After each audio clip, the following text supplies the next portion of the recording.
Sometimes I just like to take in the views on games. The unique environments let you see things that you'd never be able to see otherwise. Unfortunately, I never really find any 3D games that are particularly breathtaking to me. Luckily, Ghost of a Tale is a thing, and for the past however long my playthrough was for this review, I have seen so many amazing things in the game. Anyway, let's actually start talking about the game. Tilo wakes up in a prison and finds a note with a key to his own cell. The note tells us to go to the top of the watchtower and that this is indeed a stealth game. From there, we meet the blacksmith and some other characters, and my shenanigans ensue. Well, the intro doesn't really have much in the way of story, but we'll get more into that later. First, let's look into the gameplay. This is a stealth game, kind of. If you're interested in finding a good stealth game, then Ghost of a Tale isn't exactly the best choice. Not to say the stealth is bad, more so that it's just simple. Guards have a detection meter, and when it fills, they'll chase after Tilo. The meter starts filling up when the guard can either see or hear Tilo. You can sneak to make less noise. There are other enemy types with different AI, but they're only like in 2 areas, so they're not really worth talking about. Also, that would be getting into spoiler territory. The thing is, there's almost no penalty for getting caught. They chase you, and in response you walk around a tree or jump in a barrel. I'd often find myself just letting them spot me because sneaking around them didn't feel worth it at the time, and chances are I'd be fine. There are also some costumes that change your stats and affect how NPCs and enemies interact with you. With all of that said, stealth isn't really the core of the game. The core, in my opinion, is exploration and world building. The game encourages exploration with collectibles like the aforementioned costumes and some other side objectives. And it was always an amazing experience to stumble upon something I hadn't seen yet. The world design also encourages exploration. You find lifts and hidden passages that recontextualize the areas you've already been through. It makes getting around much easier. Wait. This is the Dark Souls of stealth games.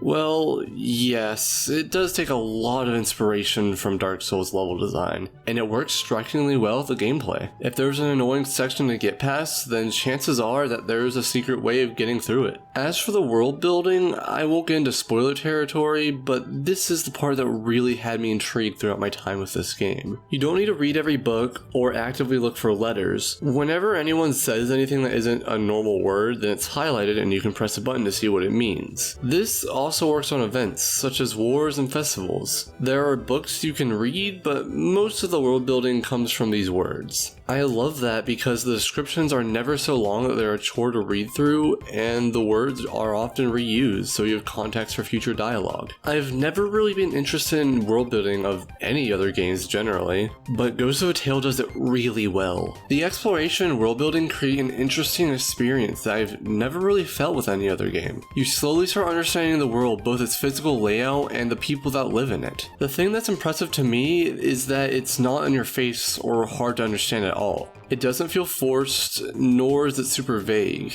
And that creates a much different feeling than a game that sits you down and slowly gives you an hour-long exposition of its lore. Like seriously, Golden Sun Dark Dawn starts up with 7 minutes of unskippable exposition. And let me tell you, it feels a lot longer than 7 minutes. Bit off topic. Yeah. On to presentation. So unless you haven't been paying any attention, then you may have noticed that this game is absolutely gorgeous. The animations look amazing and feel natural. The characters and the world itself look amazing, and I just sat there sometimes looking at the area around me. Normally, I don't like realistic styled games, but this feels more like a cartoon with more realism, if that makes any sense. It can be super creepy when it wants to be, like when I was looking for Spider-Man.